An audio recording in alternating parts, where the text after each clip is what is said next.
was a typo, and I'm like, welcome to Comics League Movie Night. I am Jared, and I'm here with Teladia Plays. What's up, brother? Hey, what a wonderful world we live in the Wakanda forever. Yeah, we're talking about we're talking about Ultimate Avengers 2, Rise of the Black Panther. We covered one, so we're gonna cover this. We may cover the future Avengers movie later because that's technically in continuity with this. Yes. By the way, I want to put this out there. That is my next movie night. Okay. All right. You just because that's fine. Hey, what's up, Cameron?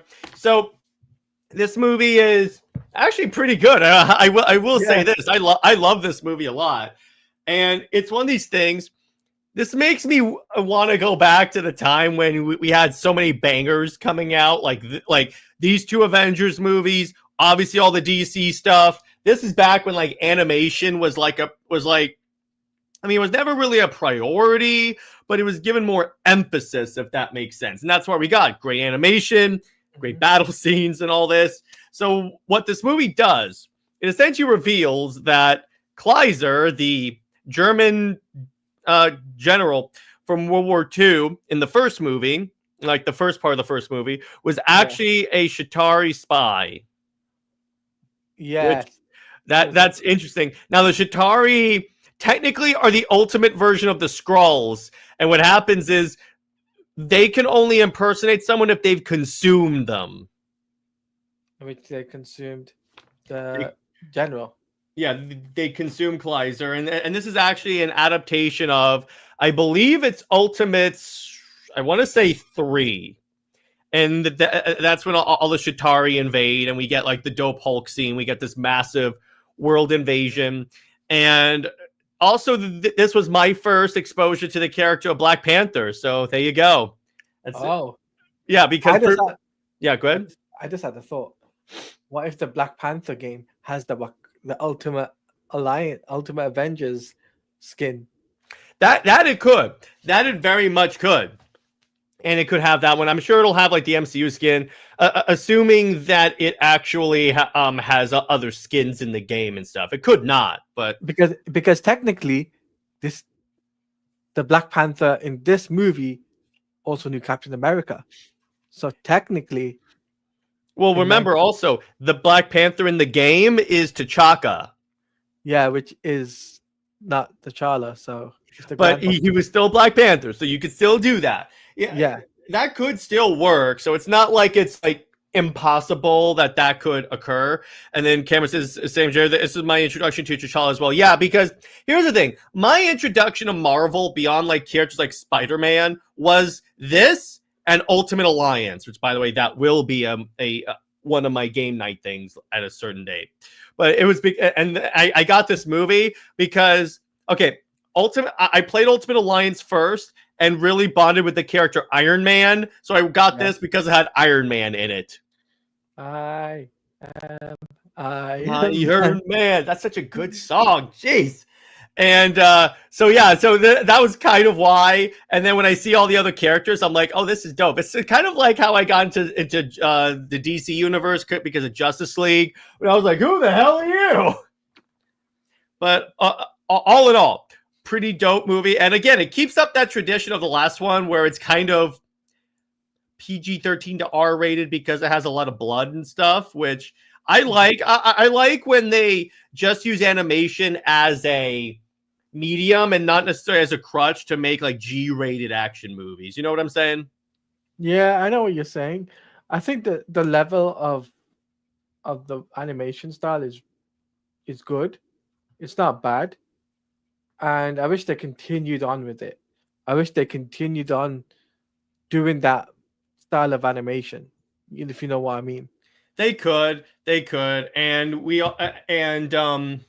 now let me ask you this, Teladia. Since this was one of your picks, what made you pick this movie beyond the fact that it's awesome? Because the first one, obviously, I picked the first one for the first film, right? Mm-hmm.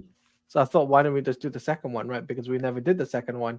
I thought, well, considering the Black Panther is a staple factor of the Avengers, and I thought, considering soon we're hearing news about a new Black Panther in going to be played by somebody else.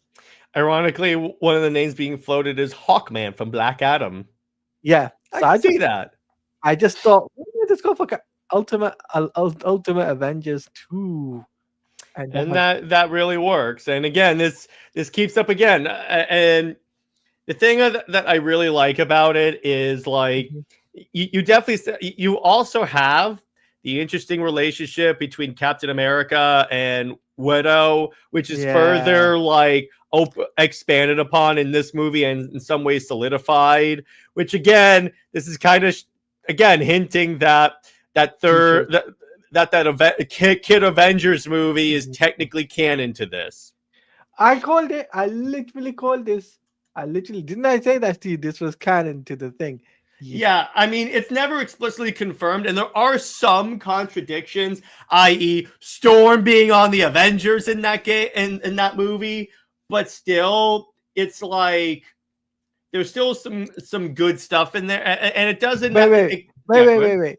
Did you just say Storm in the movie? She wasn't in the movie. No. In the Kid Avengers movie, she's the mother of the kid that's also Black Panther's kid that has lightning powers.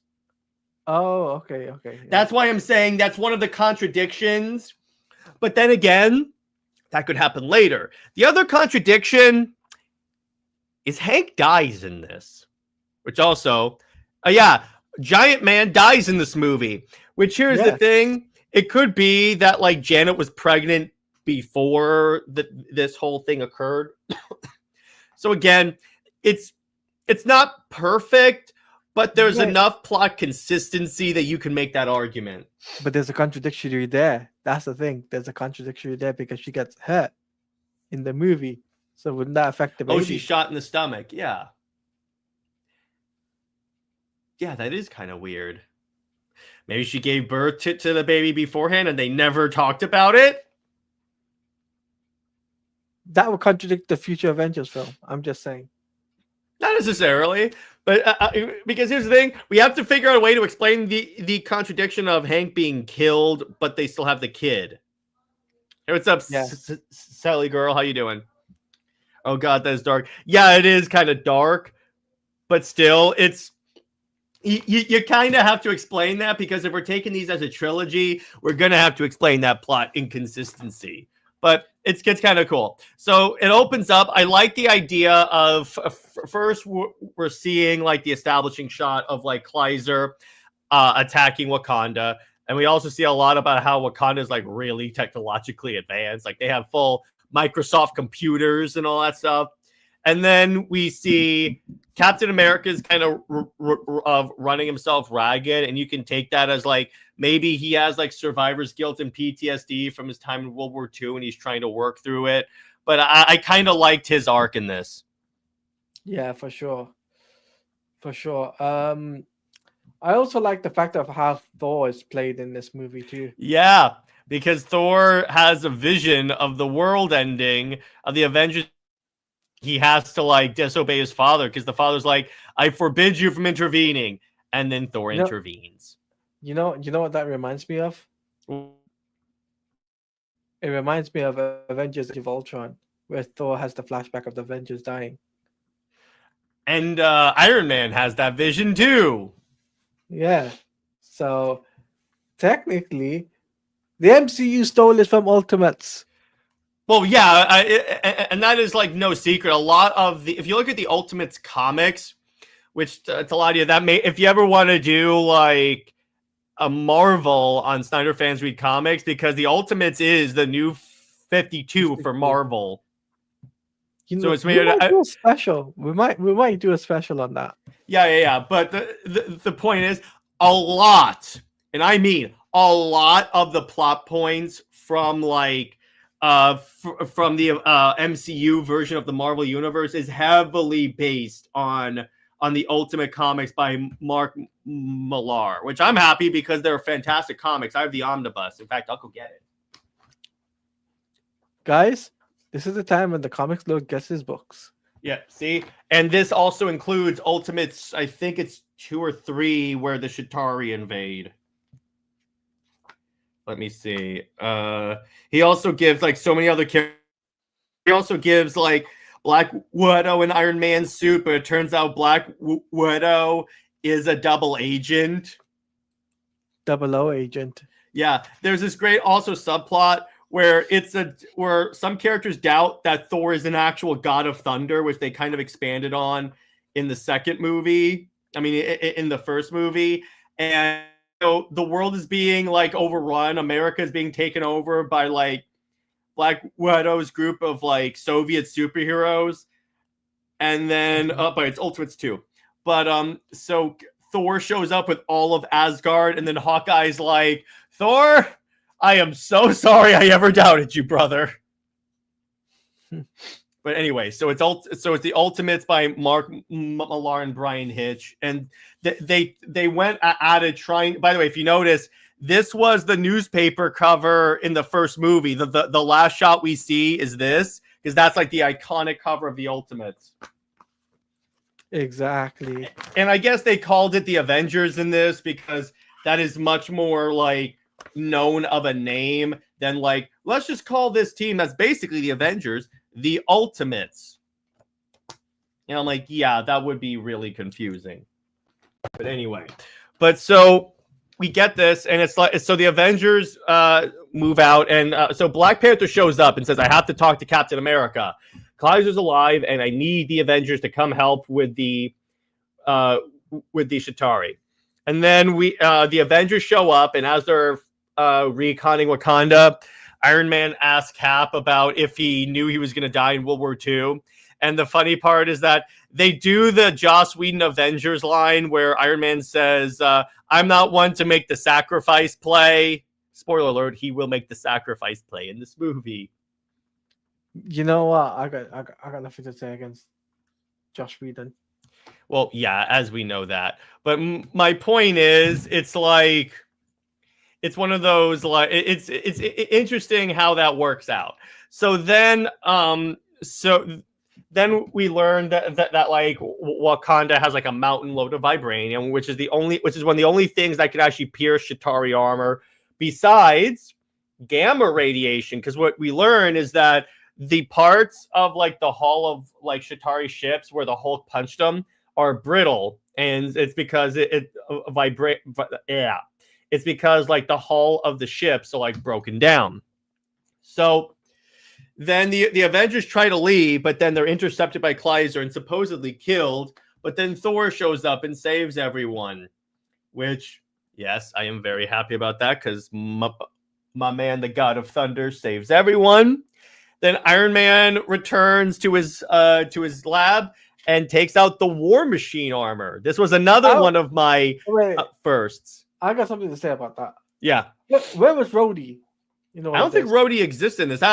Because I don't think Rhodey was in the Ultimates. Surely Rhodey would have been in this. No, I don't think so. I don't think Rhodey was ever in the Ultimates. Because he was just a regular Air Force pilot. Because that's what he did before he was War Machine. Let's not forget, this is technically a different universe than the main Marvel universe. Oh, that's a bummer. Yeah, it's kind of a... Trust me, I'm kind of like upset about that because Rhodey is a cool character. But still, so we get the War Machine suit. They go to Wakanda to fight the Chitauri. And then there's this giant ship hovering above the world that's like covering it in this membrane thing. Mm-hmm. Like Zack Snyder Justice League with the shield. Yeah, kind of. Yeah, exactly. That's so funny. So, well, technically that happened beforehand, so that would be a blueprint. Anyway, so the Avengers had to take out the ship. So Iron Man and Hank fly up there, and it turns out that like Hank is dying because of all the time shrinking. So he's trying to like hold off the enemy while Iron Man like starts off, and then Kirby says, "I remember that this movie traumatized me." Yeah, I kind of did. With like everyone dies. Where's that SpongeBob SquarePants Patrick clip. Everybody dies. And that's kind of what it is. And so Hank dies in the ensue. I'm going over it briefly because we're going to talk about the movie more in depth. But so Iron Man also almost dies as well because he's trying to divert the alien ship that's going to crash. But obviously Thor shows up and like resuscitates him. Then they have Hank and the movie ends. But so with this film, again, one of the things I like about this is how seriously it took the source material, because again, it could have easily gone super kiddie with it, but no, people actually die in this. Oh yeah, people are actually dying in this. I was surprised we didn't get Ultimate Spider-Man in this universe. Yeah, but what would be the point of having him in there? No, like an Easter egg cameo. But remember, this is before we had all the cameos for all these different characters.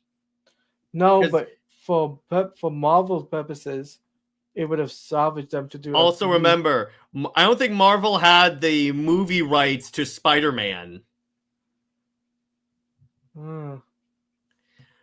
It's like the point is, it was more complicated than it appears back then. But okay. Kirby says, I remember bawling my eyes out at Hank's death. Yeah, I know. That was the other thing. It's like, that's the first time like a character I really like died. And I'm like, oh, wow. And funny thing, guys, he's voiced by Superman, a.k.a. Nolan North. Oh, yeah. A guy that I actually met. I should have brought up Giant Man to him when I had my SuperCon. You should have brought up Superman to him. That's what you should have done. I didn't know he was a Superman in Suicide Squad. I saw him before Suicide Squad came out, I think. Yeah, I'm pretty sure. But, yeah, I didn't know he was Superman. I don't keep that, like, in track of, like, who's playing who and stuff. So then, so the other thing I really like about this film is the way that it's secretly a Black Panther movie, but they used Avengers because that way people will show up for it. Sly move, but it got people in seats and buying the film. Yep, because it was a DVD release. This is back again, as Sam said, that when Marvel and Lionsgate had all these like direct animated film releases, and DC kind of did the same thing with their animated films, where they would go straight to DVD. Which was interesting with that, yeah. So yes, Kirby. Yes, Kirby. Agreed. Yeah. Hank is what. Yeah, we already said that. But so Teladia, what was like your favorite part of the movie? Oh, simple. The flashback scenes. Oh, you mean with Cap? Yeah, with Cap. Seeing the flashbacks of World War II. Yeah. By the way, Legion says this was a fun movie. Definitely wasn't as good as the first one, but still goes hard. I would say, yeah, it's not as bad. It's not as good as the first one. The first one was like God tier good, but still enjoyable. Still fun. But it's like, it's one of those things where like it's not bad. It's just not as good as the previous one, which. That happens. That happens when you have sequels and stuff. But so, what was your least favorite part of the movie, Teladia? I would have to say my least favorite is Hank deleting himself. Really? Yeah. I can kind of see that because it's like, well, but then again, it does add stakes in that. The Avengers actually die. In other words, there's actual consequences to what goes on. Yes, big consequences. Mm-hmm. So it's like I understand why they went in that direction of killing off an Avenger too, because it's not like they kill off like Nick Fury. No, they kill off an actual superhero here, and it's in keeping with like his character arc where like he sacrifices himself for other people. So still, that's why I was like. Was it shocking? Hell yes. Was it needed? Yeah, I would say so. I would definitely say so. in terms of like my least favorite part about Legion says that was the deviation from the comics. In the book, he abused Jan, and Cal came in, and Cap came in, put him pause on him. Yeah, that's the other thing. I mean, I know why they cut that out, because you definitely can't have that in a movie we're supposed to cheer for these characters. Because yeah, in the comics, Teladia, Hank Pym is an abusive husband,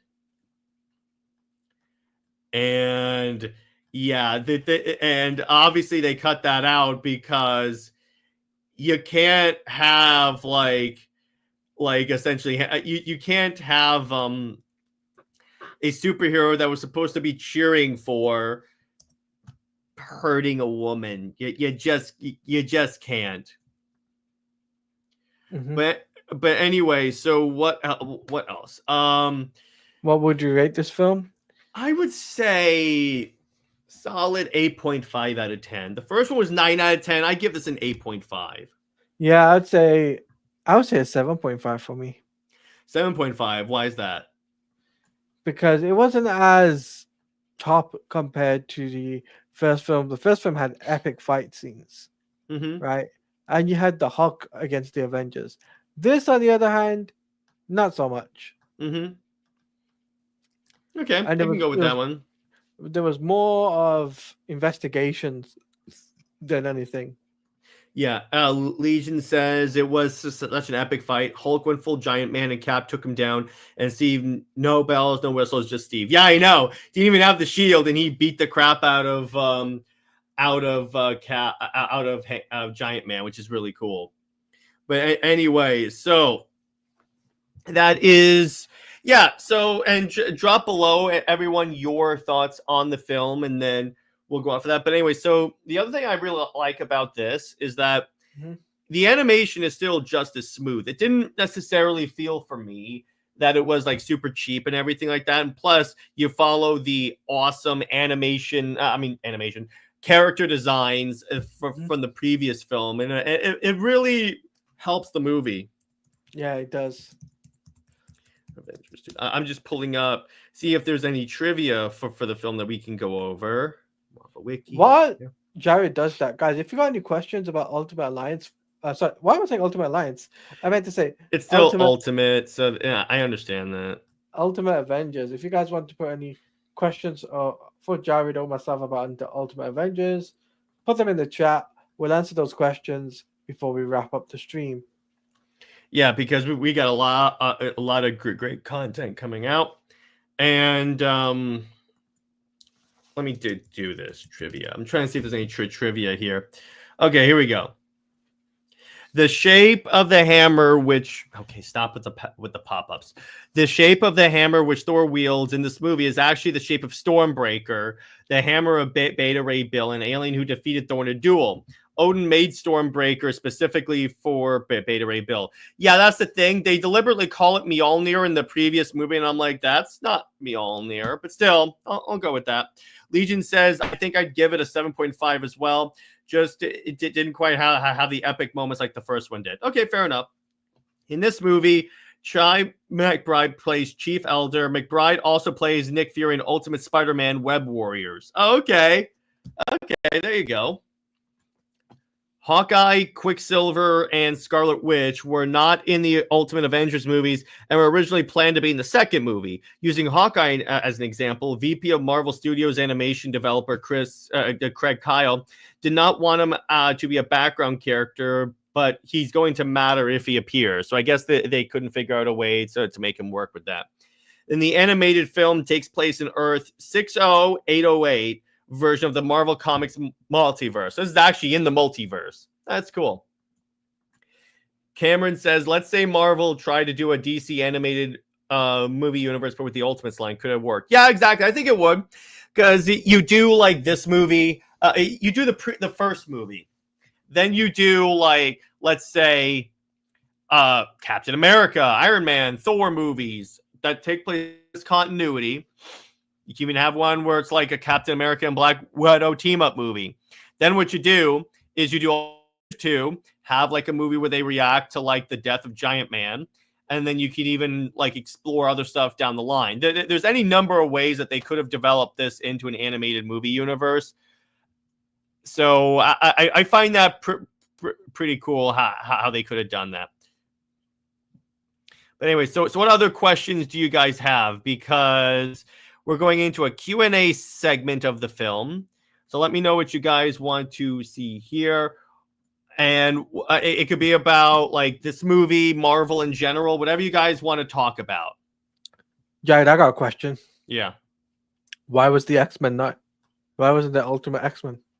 Because again, this was at a point where if Marvel didn't have the rights to the X-Men or Spider-Man, they didn't want to actually use them.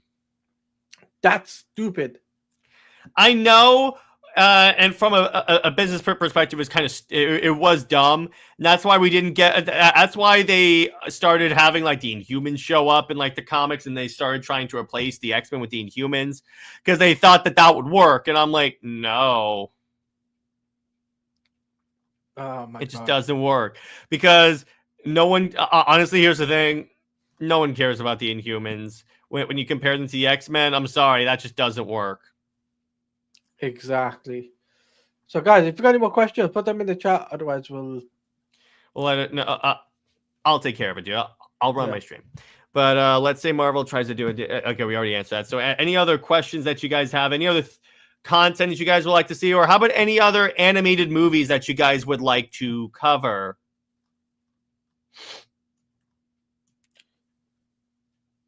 Oh, I got a question. Yeah. It's about content. Yeah.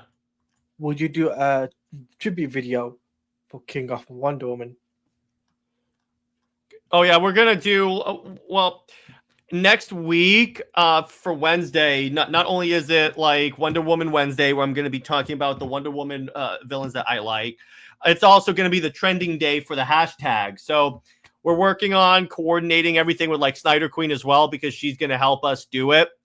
But we do have a lot of plans to like help the hashtag. So far, we're actually off to a great start. So we're working on it because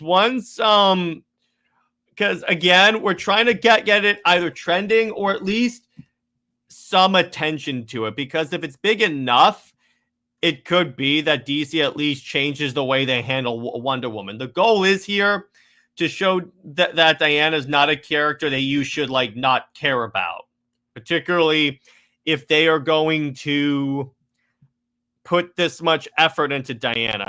I'd like to see if you guys react to the Iron Man animated movies. That would be that will happen.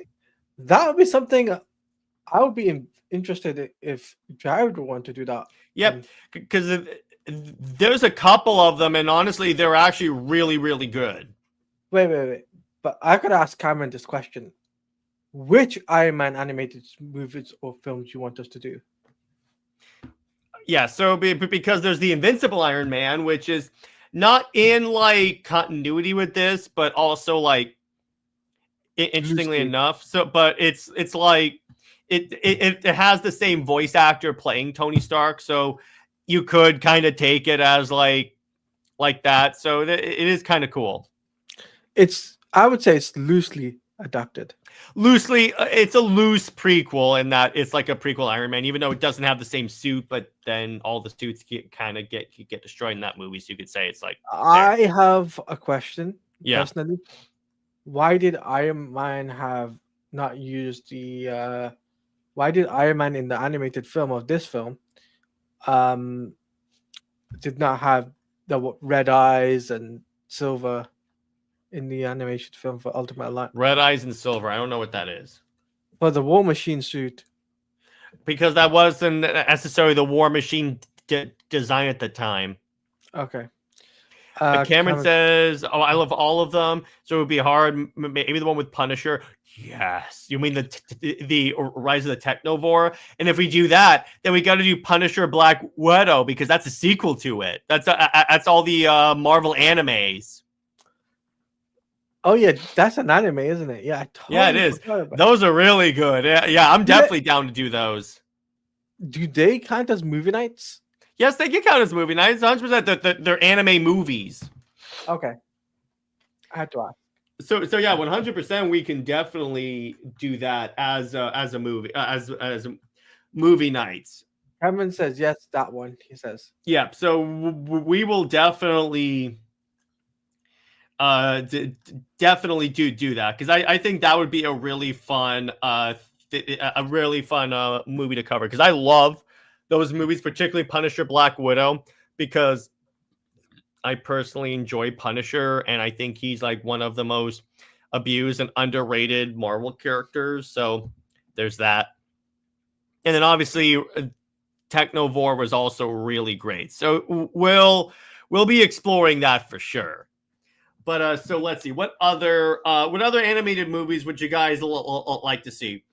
Particularly Marvel animated movies, because I'm kind of trying to expand on the Marvel content that we do, because yes, we are a DC heavy channel, and that's somewhat intentionally, but we also want to cover Marvel because Marvel's also really fun.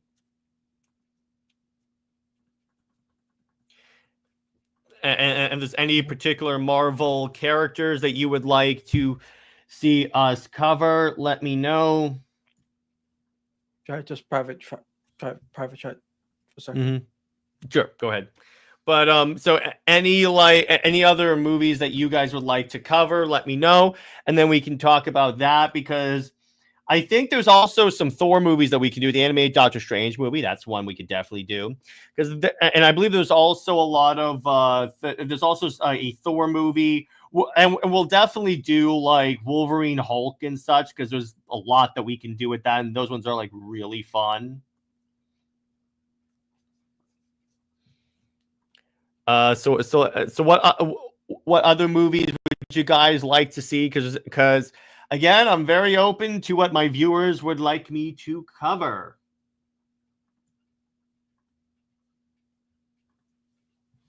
Sorry about that, guys. No, it's all good. It's all good. So Mac talked about the animated Doctor Strange movie. That's another one. Was there a Doctor Strange animated? Yes, there was. Yes, there was. It came out around the time of the Invincible Iron Man movie. Oh, I had a good. What about? Would you be prepared to cover Wolverine and the X-Men? That's a show, but we could talk about it, like a one-off review video of the show. Sure, yeah, absolutely. I could do that. In which case, X-Men anime. There's any number of if we're doing that. Because the good thing about Wolverine, the X-Men, like the X-Men anime, is because as of yet, there's one season. So it's really easy to bang those out and then do a full review of just one season of the show.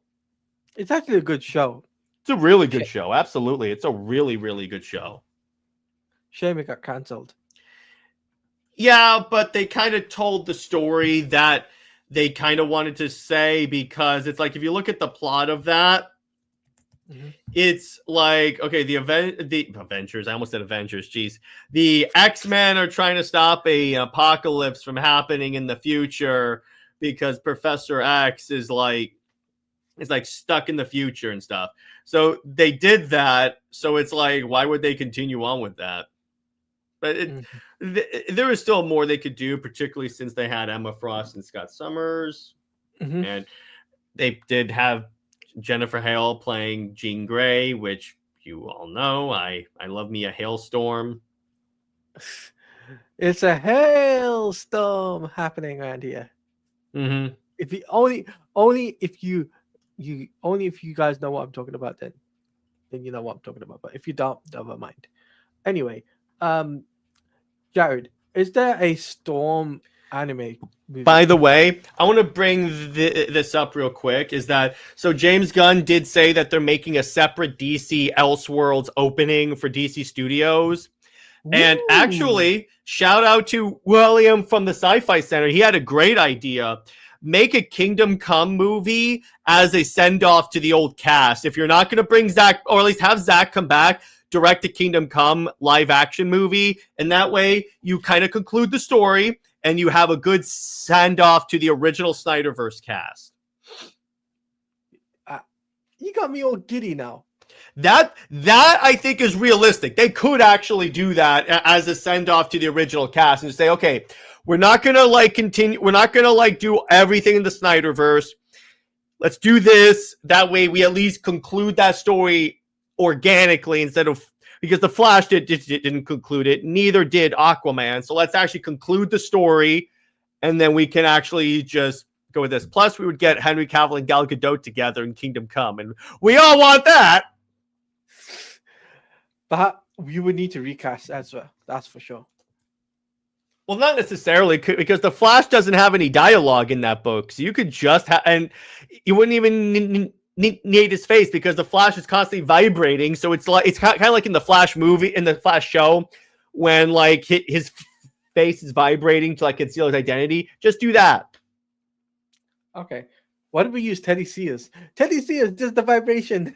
Well, yeah, and he did have like the Jay Garrick thing, but it's also Jay Garrick, so you don't necessarily, if you go Kingdom Come with that, but that would be, let me put it this way, I would be satisfied with that because it's at least it's a conclusion. Plus, we would get one movie of Superman and Wonder Woman together, live action. I'd be so happy. And we can say it's canon. Yeah, here's the thing. The fact that the actress may be older doesn't matter because that's literally what Kingdom Come is. Guys, I know this is supposed to be a Marvel stream. Screw it, we're Comics League. We talk about DC all the time. Yeah, so I apologize. I want to apologize on that. That's on me. Don't apologize. It's fun. Any other questions you want to ask us? Yeah, any other quick questions? Let's open it up. Any questions about DC that you guys would also like to see, and we'll answer that as well. So, any general questions about Snyderverse stuff, about comic book stuff, about Superman, Wonder Woman, whatever you guys would like to, or gaming, yes, whatever you guys would like to talk about, just let me know, and we will address it. Because after all, we do your bidding in terms of topics, ladies and gentlemen. So, Jared, I gotta ask you this question. Mm-hmm. Was there ever an anime of Storm? She was in the X-Men anime, but she didn't get her own show. But she definitely was in the X-Men anime. I mean, no. What I mean, not in the TV show. I mean the movie. Anime movie? Let me see. I don't think so, honestly. Because I think I think personally there's a good chance that we could get that in the future. Yeah, particularly since Storm is getting a little bit more of a renaissance in terms of popularity, what with X-Men 97 and such. So yeah, that actually could work really well. Who would you cast? If it's anime, same actress. I mean, honestly, that was one of the highlights of What If season 4. I think is the one that just came out, because you had Thor, you had Storm as Thor, essentially the goddess of thunder, and I really dug that. I would like, what I would like to see? I would like to see a What If movie where we see the backstory of Thor, the god Storm. That would be cool. That would be cool because she was very much a popular part of the show, and that was a lot of people were showing up for her specifically. So there's any number of ways that they could go with that. And honestly, I think that would be really dope if they did do a backstory for her, show how she got to be the goddess of thunder, what happened on her world, what happened to the other X-Men. That would be really cool. Yeah. So basically, what's it called? Deadpool and Wolverine style it. Mm-hmm. That's the best way to put it. Mm-hmm. Okay. Yeah, exactly. Essentially that. Is there anything you want to ask me, Jared? What characters do you want to see in Marvel Rivals? Daredevil. Okay. Deadpool. Mm-hmm. We already got Storm. I would like to see Cyclops for sure. Okay, that's a good one. I would love to see Giant Man or Scott basically what's his name?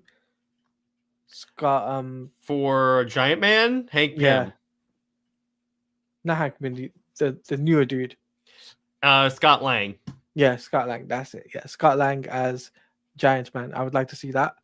Well, because he wasn't Giant Man. Oh yeah, He was technically he Ant-Man. They could have both. 100% they could have both. But I would also, yeah, go ahead.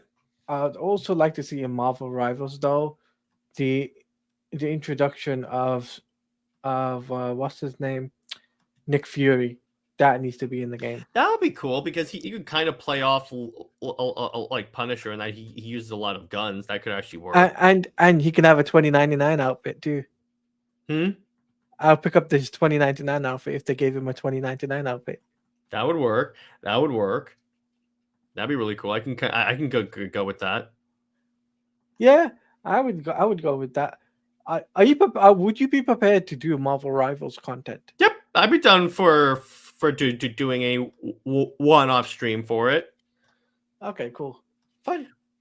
But so yeah, so on that note, in terms of like, in terms of that, I think that's a good place to leave it. So in terms of Comics and content, on Monday, Britt and I are going to be releasing our pre-recorded episode talking about if Superman and Wonder Woman really need secret identities. For Wonder Woman Wednesday, I'm going to be talking about my favorite Wonder Woman villains, kind of going up against the false assertion that Diana doesn't have any good villains. On the two capes, we're going to determine in a second. I'll talk to JJheat about movie night. And Teladia, where can we find you, and what have you got coming on your channel? Okay, so tomorrow I'll be doing my recording for Into the Multiverse as we cover Suicide Squad Kill the Justice League. I'm taking off Wednesday. This is breaking news. I'm taking off Wednesday for Snyder Fans Read Comics. I'll explain to Jared why after the stream. But I will be doing some Marvel Rivals on Thursday, and well, tomorrow I'm doing Marvel Rivals, but I'll do it on Thursday to make up for it for Wednesday stream. So I'll do that a Thursday evening around 8 or 9 p.m. And then I will be doing UTC, the usual suspects, me and Jared, as per usual. Obviously, Jared will think of something. And then we got to talk about Superman. I'll probably make a video about the Superman movie and why am I excited about it? So I might make a video about that. Heck yeah. So stay heroic, everyone. Remember, Lois Lane is Lois Lane. She belongs to General Zod. And Steve Trevor, Steve Never. He belongs 6 feet in the ground. Zois and Max about for life. See you later. Bye-bye.